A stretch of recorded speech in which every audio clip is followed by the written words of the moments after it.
Il peut creuser des tranchées, gratter la glace et collecter des échantillons jusqu'aux instruments d'analyse qui sont à son bord. Peter Smith, directeur scientifique de la mission.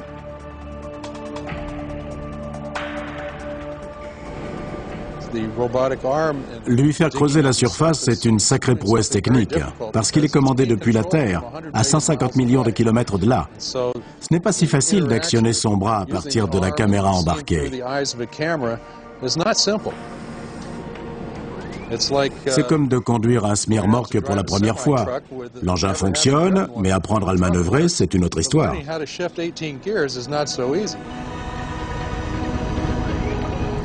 Le bras excavateur de Phoenix achemine des échantillons de sol et de glace jusqu'à un analyseur par effet thermique d'émanation gazeuse appelé TEGA. Le TEGA contient 8 mini-fours qui ont à peu près la taille d'une cartouche de stylo.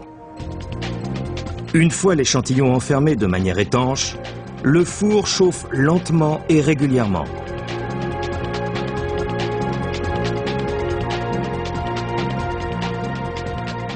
À mesure que la température augmente jusqu'à atteindre 1000 degrés, la glace et les autres éléments volatiles qui composent l'échantillon se subliment.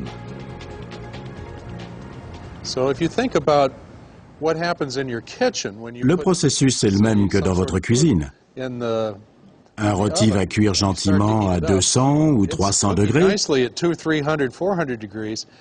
Mais si vous montez à 800, 900, 1000 degrés, les matières organiques vont se transformer en fumée. Elles vont s'échapper et déclencher l'alarme incendie. Eh bien, c'est à peu près ce que fait le TEGA. Entre 900 et 1000 degrés, les échantillons de sol et de glace dégagent différents gaz. Un spectromètre de masse analyse ces derniers. Il recherche d'infimes quantités d'hydrogène, d'oxygène, de carbone et d'azote, les ingrédients de la vie. Mais chacun des 8 fours ne peut être utilisé qu'une seule fois. La sonde doit donc prélever des échantillons à 8 profondeurs différentes.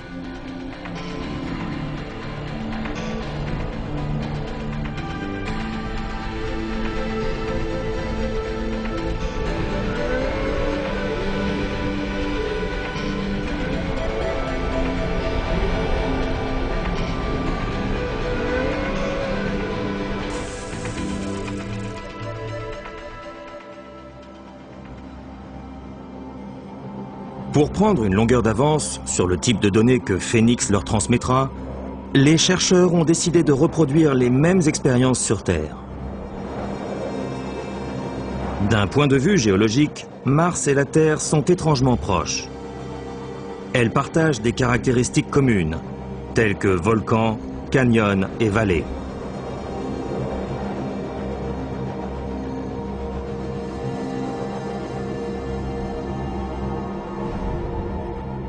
Voici l'endroit le plus martien de la Terre, l'Antarctique. Les régions les plus chaudes et les plus humides de Mars doivent ressembler à ce que la Terre a de plus froid et de plus aride. Selon moi, les étendues glacées de l'Antarctique sont ce qui se rapproche le plus de Mars. Chris McKay et Peter Smith vont accomplir ici la même mission que Phoenix sur Mars. L'idée est d'établir la corrélation entre les mesures de Phoenix sur Mars et celles qu'il obtiendrait dans les vallées désertiques de l'Antarctique. Il creuse le permafrost pour découvrir si la vie, ou les conditions qui lui sont indispensables, existent dans les terres les plus inhospitalières. La surface est rougeâtre, très nettement différente des couches inférieures. On va mesurer couche après couche, jusqu'à la glace. Sur Mars, le bras robotisé de Phoenix récolte des échantillons à mesure qu'il creuse et les présente aux appareils qui les analysent directement sur place. Ici, il suffit de regarder le sol pour y voir l'empreinte de l'eau. Si on découvre ça sur Mars, ça signifie qu'elle est habitable, qu'elle pourrait abriter une forme de vie.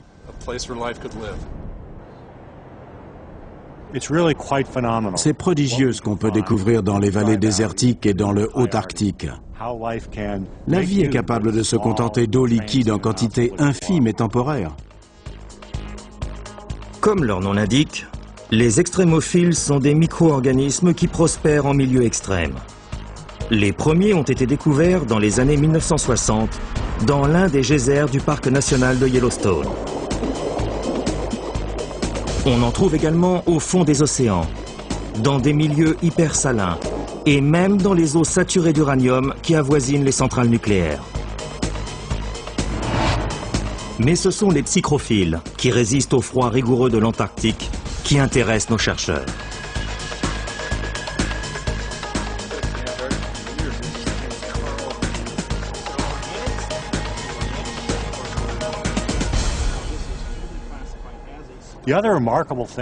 Les déserts polaires ont ceci de remarquable que la glace et le froid en général préservent très bien les signes de vie.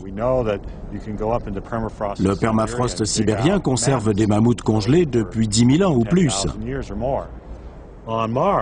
Sur Mars, on souhaite la même chose. On espère trouver dans la glace des organismes préservés depuis des millions, voire des milliards d'années. Des micro-mammouths martiens congelés, si vous voulez.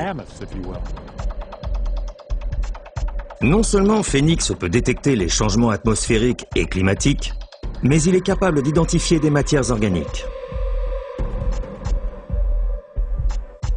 La mission Phénix a pour objectif spécifique de toucher la glace afin d'en comprendre les propriétés, l'histoire, les relations avec le sol et avec l'atmosphère, bref, d'étudier la question d'une vie sur Mars, passée ou présente.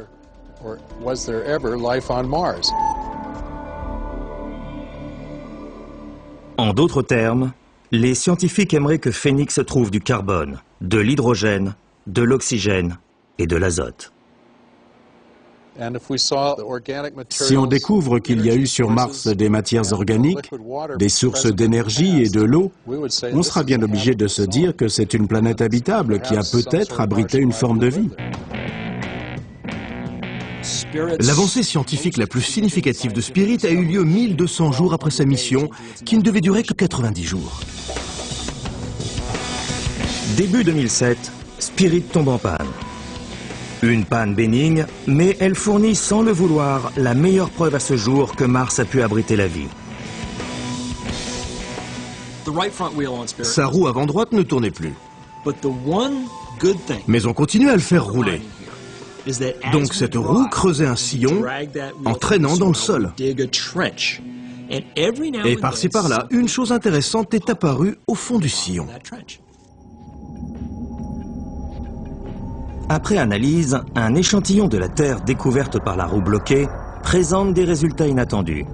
Elle se compose à près de 90% de silice pur. Ça a été une découverte totalement inopinée. Une aubaine. Si cette roue ne s'était pas coincée, on n'aurait peut-être jamais rien su. Cette précieuse trouvaille atteste la présence de l'eau. Sur Terre, pareille concentration de silice ne se trouve qu'en deux endroits. Les sources chaudes ou les fumerolles. Deux milieux qui bouillonnent d'eau et de vie. Sur Terre, la silice se trouve dans les sources chaudes ou dans les fumerolles très riches en vie microbienne.